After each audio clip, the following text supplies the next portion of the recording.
Biomagic, Episode 5.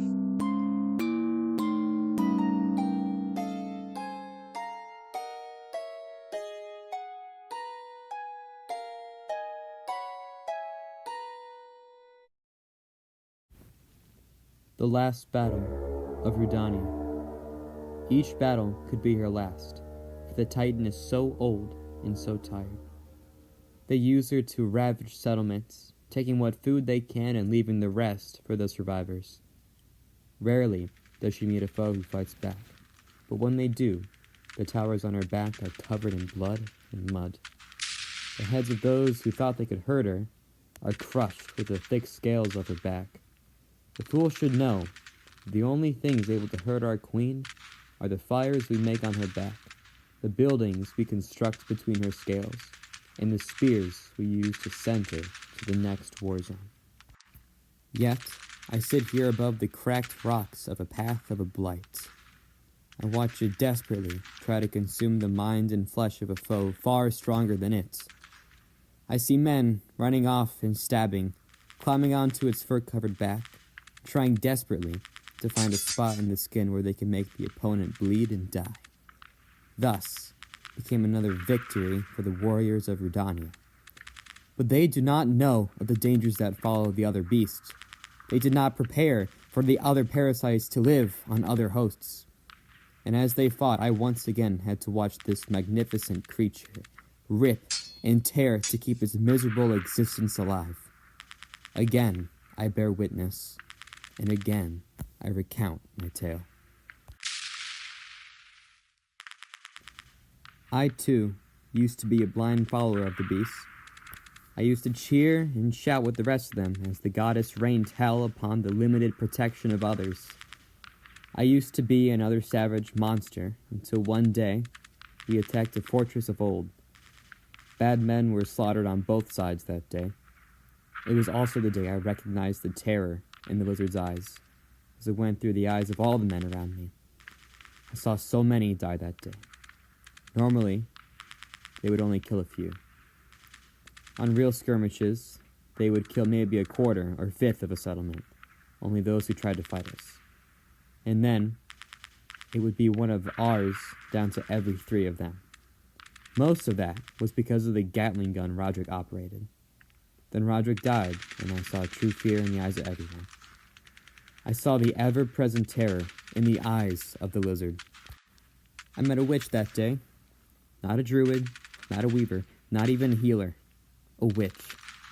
I saw a human covered with mutations watch the lizard walk over the gates. That woman was more insane than the rest of us. She released some giant bear. Instead of riding it out into battle, she fused with it. In some moments, there was only the bear, filled with intelligent hatred for the lizard that was tearing apart the concrete fort. I even tried to stab it, but some new awe was inside of me. Some hope that I too could push my fragile mind so deep, my body became enveloped into a stronger form. I was foolish. The lizard never noticed as the bear climbed its leg and tore apart houses. It never noticed as the blindly faithful slew themselves on the beast before it died. That moment broke something in me. Flipped my world upside down. Or maybe right side up. But I was the only one. Nobody followed me as I deserted. I knew they would erase my name from their history, from their songs, as they tried to immortalize the idiots who took the bear head on. All for a god that never cared for their defenses and only tried to avoid their pain.